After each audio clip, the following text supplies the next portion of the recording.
Hello and welcome to the Bike Show once again. Later on in the programme, Harry will be taking a look at some interesting new products from a South African manufacturer. We'll be having a discussion about a crash that was never really a crash. But first, it's time to get serious. Why? Because Harry is being serious about a serious bike manufacturer. It's an old cliché, albeit one that has a foundation in fact. BMW is a very serious company. Everything it does is a model of efficiency. If it doesn't add anything, then it's not fitted to a motorcycle. The idea that something can be done for style's sake alone is laughable. It has to have a purpose, and only then can appearance be attended to. Even then, form follows function.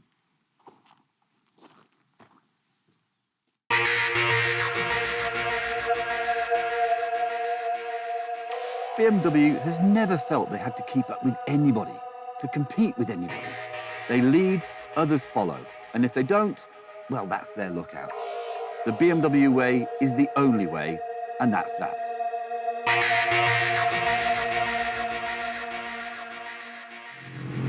But things have changed in Munich. A rogue element has infiltrated the halls of engineering excellence and started a revolution. Style, for style's sake, has started to creep in. They've started following trends rather than starting them.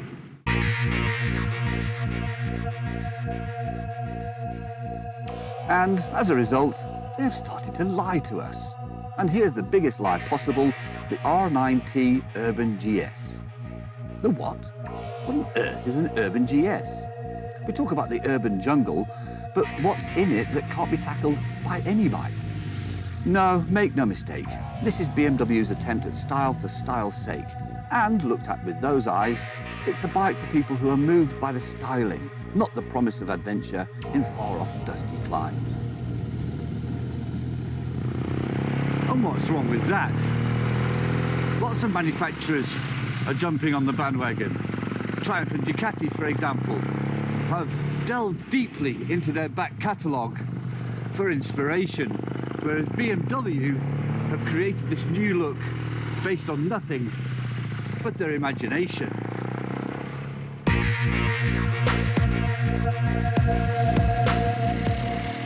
However, the Urban GS could claim to be a bit more authentic than any of the other RnineT models, for this bike harks directly back to the very first R80 GS, at least in terms of style. Also, if we think about form and function, take a look at the original R80 GS BMW, and there's very little there to convince us that here was a road bike mildly modified to tackle that roughest of all races, the original Paris-Dakar.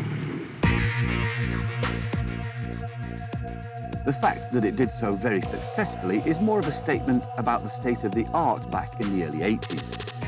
Try taking one of those to the start line of the Dakar today and you'd be laughed out of the paddock. But that's not to say that they didn't look cool, and so does this bike. This is a throwback to the granddaddy of adventure bikes, and while it may not be the first choice to take off-road, isn't it just as authentic as the many cafe racer copies floating around out there? Would any of those, with a couple of honourable exceptions, be any good on track? No, this is a homage to the original and should be taken as such. Manufacturers are developing platforms that can be transformed into many different variations, whether to be brilliant at what they do or to access some retro aesthetic. Which brings us right back to the beginning, and my point that here, possibly for the very first time, is a BMW that exists for style's sake solely.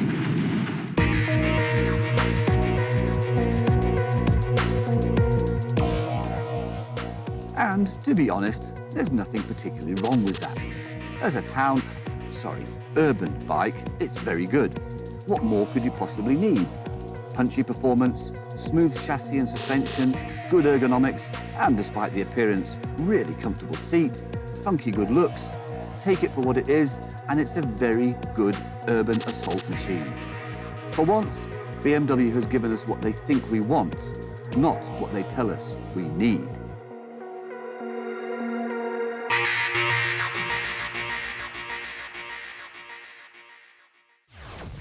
Well, I have to say, looks like a very nice bike, and to get a few more details, I'll question Harry immediately after I've taken the mic. Go on. What is that helmet? Safety issues. What? Style. Over substance. Yes. There you go. Just out of interest, would you like to fall off even at low speeds and headbutt the ground without a chin bar across your helmet? Well, if I'm headbutting it, then it wouldn't matter. I see we're going now. Oh, Don't shut up. use open face helmets, they're rubbish. They're stupid. Hang on, style over substance. That GS Urban is Style GS over substance. style, but Yes. none of the capabilities whatsoever. Of a GS, no. No. No. Okay, but isn't that like me walking around with a karate gi on around Santon or that? People come to me and say, "Can you do karate?" And I go, "No."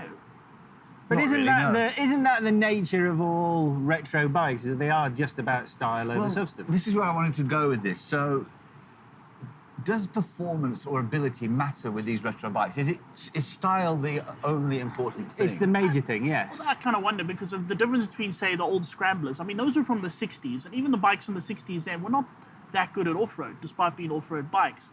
The GS is a bit too soon, maybe? You know what I mean? I mean, those bikes still exist, the GSs. Yeah, but No. this is...